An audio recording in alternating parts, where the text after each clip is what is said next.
नमस्कार, न्यूज 21 देख रहे हैं आप और मैं हूं आपके साथ अखिल। मॉर्निंग बुलेटिन में आपका स्वागत है। सबसे पहले बात करेंगे डीडवाना की। डीडवाना के ग्राम पंचायत थेबड़ी के आसडोली गांव में भाजपा नेता जितेंद्र सिंह जोधा का ग्रामीणों द्वारा माला एवं साफा पहनाकर भव्य अभिनंदन किया गया। इस अवसर पर जोधा ने क्षेत्र के विकास को अपनी सर्वोच्च प्राथमिकता बताया। उन्होंने ग्रामीणों को आश्वस्त करते हुए कहा कि विधानसभा क्षेत्र का कोई भी गाँव विकास की मुख्य धारा से वंचित नहीं रहेगा।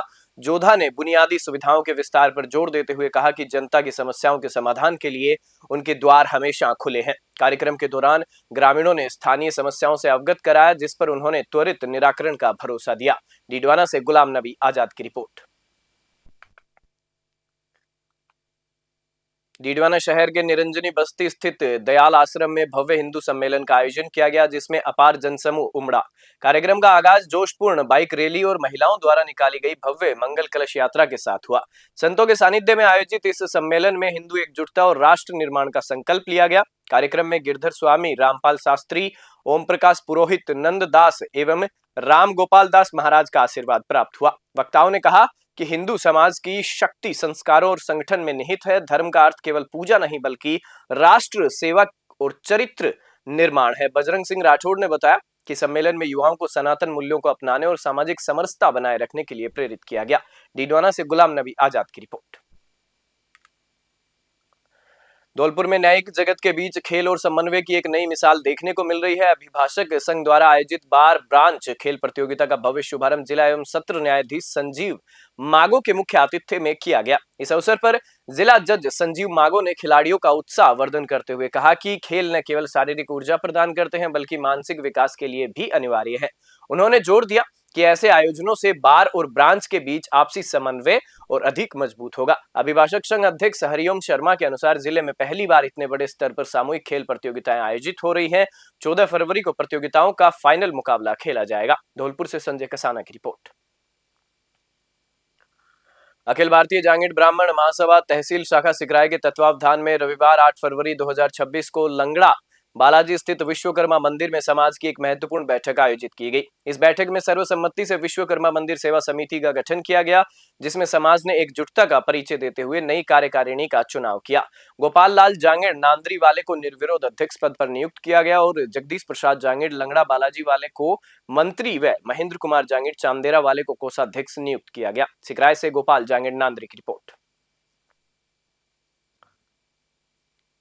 ब्यावर जिले के मसूदा उपखंड स्थित रावला बाडिया में आस्था और दिव्यता का एक नया अध्याय लिखा गया। क्षेत्र के पहले और जिले के अब तक के सबसे भव्य शिव मंदिर का प्राण प्रतिष्ठा महोत्सव जगत गुरु शंकराचार्य स्वामी राज राजेश्वराश्रम महाराज के पावन सानिध्य में संपन्न हुआ। इस दौरान नारायण नाथ महाराज, महेंद्रपुरी महाराज और कथावाचक अभिषेकानंद सहित देश भर के सैकड़ों संत उपस्थित रहे। मुख्य यजमान अभिषेक सिंह ने बताया कि मंदिर में ओंकारेश्वर महादेव के रूप में शिव पंचायत की स्थापना की गई है। यह विशिष्ट शिवलिंग नर्मदा जयंती पर विशेष रूप से ओंकारेश्वर से लाया गया है। पंडित ताराचंद शास्त्री और 11 विद्वान पंडितों के वैदिक मंत्रोच्चार के बीच 7 दिनों तक पूजा अर्चना का कर्म चला।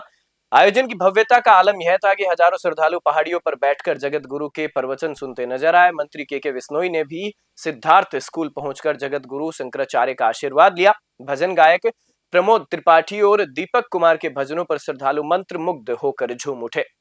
मंच संचालन रोहित गुज्जर एवं प्रसून शुक्ला द्वारा किया गया। कार्यक्रम के दौरान सभी संत महात्माओं का अभिषेक सिंह एवं जीडीए परिवार द्वारा भव्य स्वागत एवं सम्मान किया गया। पूरा आयोजन धार्मिक आस्था, अनुशासन और भव्यता का जीवंत उदाहरण बनकर उभरा है। विजयनगर से गौरव व्यास की विशेष रिपोर्ट। बारा शहर में गाय के बछड़े की कथित हत्या की हृदय वितारक घटना के विरोध में गौसेवा समिति और सर्व हिंदू समाज के आह्वान पर बारा बंद रखा गया। घटना को लेकर हिंदुवादी संगठनों और गौ भक्तों ने भारी आक्रोश व्याप्त है। बंद के आह्वान का व्यापक असर सुबह से ही देखने को मिला। शहर के प्रमुख बाजार और व्यावसायिक प्रतिष्ठान स्वेच्छा से बंद रहे। गौसेवा समिति के कार्यकर्ताओं ने सुबह से ही शहर में शांतिपूर्ण तरीके से बंद का समर्थन करने की अपील की, जिसके बाद व्यापारियों ने अपनी दुकानें बंद रख घटना के प्रति अपना विरोध दर्ज कराया। प्रशासन ने स्थिति की संवेदनशीलता को देखते हुए पूरे शहर में कड़े सुरक्षा इंतजाम किए हैं। गौसेवा समिति दोपहर में प्रशासन को एक ज्ञापन सौंपकर मांग करेगी कि दोषियों को जल्द से जल्द चिन्हित कर उनके खिलाफ कठोरतम कानूनी कार्रवाई की जाए। 12 से हरीश शर्मा की ग्राउंड रिपोर्ट। जो 6 फरवरी को जो बछड़े का कटा हुआ धड़ मिला था, उसको लेकर के बारा की जनता ने और समस्त गौसेवकों ने प्रदर्शन किया था। सब हिंदू समाज ने 48 घंटे का अल्टीमेटम दिया था। उस बीच प्रशासन ने ऐसी लीपापोती करके और ऐसा महिमा मंडन उस व्यक्ति से करवाया है जिसमें गौसेवकों को बदनाम करने की साजिश रची गई है प्रशासन द्वारा। उससे आक्रोशित होकर के कल सभी गौसेवक और सर्व हिंदू समाज ने रात्रि में आर्य वाटिका में 12 बंद का आह्वान किया है और आज 12 पूर्णतः बंद रहेगा। और मेरी सभी जो देख रहे हैं गौसेवक उनसे अनुरोध है, कृपया किससे उलझे नहीं और अपन को प्रेम पूर्वक बंद करवाना है। हाथ जोड़ के निवेदन करना है, गौ माता का विषय रखना है। वो बंद करता है ठीक, नहीं बंद करता आगे बढ़ना है। और 10 बजे तक स्कूलों को खुले रहने देना है, क्योंकि स्कूल एसोसिएशन का खोला है कि हमारे प्री बोर्ड है, हम 10 बजे तक उसको खत्म कर लेंगे। ये मेरा अनुरोध कि आज सभी 12 नगर के वासी इस बंद में गौसेवकों का और सर्व हिंदू समाज का साथ दे। ये सबका मामला है, हमारा निजी मामला नहीं है। जय श्री। धौलपुर शहर के माधव बस्ती स्थित सेंट कोनार्ड स्कूल में भव्य हिंदू सम्मेलन का आयोजन किया गया। इस गौरवमयी कार्यक्रम में संतों और प्रबुद्धजनों ने समाज की एकता और राष्ट्र निर्माण पर अपने विचार साझा किए। सम्मेलन में पूर्व जिला जज अशोक सक्सेना मुख्य वक्ता रहे, जबकि संत पागल बाबा कबीर आश्रम के संत अमृत साहेब, आर्य समाज की महिला प्रधान शारदा आर्य एवं संत सेवाराम अतिथि के रूप में उपस्थित रहे। मुख्य वक्ता व पूर्व जिला जज अशोक सक्सेना ने इतिहास और वर्तमान परिदृश्य पर प्रकाश डालते हुए कहा, जब जब हिंदू समाज कमजोर और विभाजित हुआ है, तब तब भारत की शक्ति क्षीण हुई है। वहीं संत पागल बाबा सहित अन्य संतों ने समाज को संगठित होने का आह्वान किया। धौलपुर से संजय कसाना की रिपोर्ट। भारत पाकिस्तान अंतर्राष्ट्रीय बॉर्डर से सटे गांवों में रहने वाले लाखों लोगों के लिए आवागमन अब किसी बुरे ख्वाब से कम नहीं है। श्री करणपुर से भुट्टीवाला 230, बुर्जेवाला और नग्गी बॉर्डर को जोड़ने वाली मुख्य सड़क अपनी बदहाली पर आंसू बहा रही है। सड़क पूरी तरह टूट चुकी है और जगह जगह गहरे गड्ढे बन गए हैं। इस वजह से रोजाना हजारों ग्रामीणों को जान जोखिम में डालकर सफर करना पड़ता है। स्थानीय निवासियों का कहना है कि न तो जिला प्रशासन और न ही नगर पालिका इस ओर ध्यान दे रही है। सीमावर्ती इलाका होने के बावजूद बुनियादी ढांचे की यह अनदेखी सुरक्षा और सुविधा दोनों पर सवाल खड़े करती है। ग्रामीणों ने कई बार प्रशासन को अवगत कराया है, लेकिन अधिकारी किसी बड़ी जनहानि का इंतजार कर रहे हैं। श्री करणपुर से अमित धवन की रिपोर्ट। नागौर जिला कांग्रेस कार्यालय में जिला अध्यक्ष हनुमान राम बागड़ा की अध्यक्षता में एक महत्वपूर्ण बैठक आयोजित की गई। कार्यक्रम में राजस्थान प्रदेश कांग्रेस खेलकूद प्रकोष्ठ के अध्यक्ष अमीन पठान मुख्य अतिथि के रूप में उपस्थित रहे। उनके साथ दिल्ली विश्वविद्यालय छात्र संघ के अध्यक्ष रौनक खत्री ने भी विशिष्ट अतिथि के तौर पर शिरकत की। जिला अध्यक्ष बांगड़ा ने कहा कि नई कार्यकारिणी पार्टी की नीतियों और सामाजिक न्याय के मूल्यों को आमजन तक ले जाने का कार्य पूरी निष्ठा से करेगी। पूर्व मंत्री मंजू मेघवाल ने विश्वास व्यक्त किया कि नई टीम कांग्रेस को नई ऊंचाइयों पर ले जाने में सशक्त भूमिका निभाएगी। पार्टी का आभार जताते हुए नवनियुक्त जिला अध्यक्ष तबरेज खान ने कहा कि एक सामान्य कार्यकर्ता पर जो भरोसा जताया गया है वे उसे पूरी निष्ठा से निभाएंगे। विशिष्ट अतिथि रौनक खत्री ने कहा कि युवा वर्ग ही देश और पार्टी का भविष्य है। युवाओं का संगठन ही आने वाले समय में कांग्रेस की मजबूती का आधार बनेगा। बैठक के दौरान ब्लॉक अध्यक्ष अब्दुल हमीद गोरी सहित बड़ी संख्या में कांग्रेस पदाधिकारी व कार्यकर्ता मौजूद रहे। नागौर से मोहित रांकावत की रिपोर्ट। ये कांग्रेस पार्टी हमेशा 36 कौम को पार्टी है, हर वर्ग को साथ लेकर चलने की वाली पार्टी है। कांग्रेस ने हमेशा आम जन की बात की है, किसान की बात की है, नौजवान की बात की है, दलित की बात की है, अल्पसंख्यक की बात की है, हर एक वर्ग को साथ लेकर चलने का काम किया। और आज भी कांग्रेस वही कर रही है। कांग्रेस पार्टी तानाशाही बीजेपी की जो सरकार है उसका खुल के विरोध कर रही है। मनरेगा हो चाहे चिरंजीवी योजना हो, कई योजनाएं बंद कर दी, उसका विरोध कर रही है। आम जनता त्रस्त है, उनके साथ खड़ी रहकर बीजेपी का विरोध कर रही है।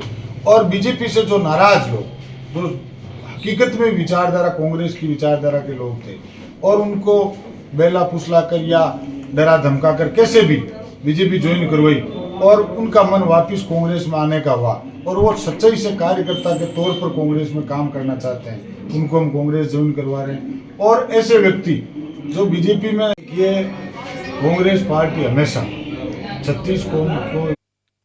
रेलवे द्वारा पैसेंजर ट्रेन के समय में किए गए बदलाव ने हजारों यात्रियों की मुश्किलों को बढ़ा दिया है। सूरतगढ़ श्रीकरणपुर श्रीगंगानगर हनुमानगढ़ पैसेंजर ट्रेन जो पहले सुबह 9:40 पर करणपुर से रवाना होती थी, उसका समय अब बदलकर 10:30 पर कर दिया गया है। समय के इस हेरफेर ने आम जनता और नौकरी पेशा लोगों के गणित को बिगाड़ कर रख दिया है। स्थानीय निवासियों और नियमित यात्रियों ने रेलवे प्रशासन से मांग की है कि इस ट्रेन का समय सुबह 9 बजे किया जाना चाहिए। इससे यात्री सफर पर अपने गंतव्य और कार्यालय पहुंच सकेंगे। रोजाना श्रीकरणपुर से श्रीगंगानगर अप डाउन करने वाले कर्मचारियों, विद्यार्थियों और व्यापारियों के लिए 10:30 की ट्रेन बहुत देरी से पहुंचती है। इस कारण उन्हें मजबूरन बसों का सहारा लेना पड़ रहा है, जिससे उनकी जेब पर अतिरिक्त आर्थिक बोझ पड़ रहा है। श्रीकरणपुर से अमित धवन की रिपोर्ट।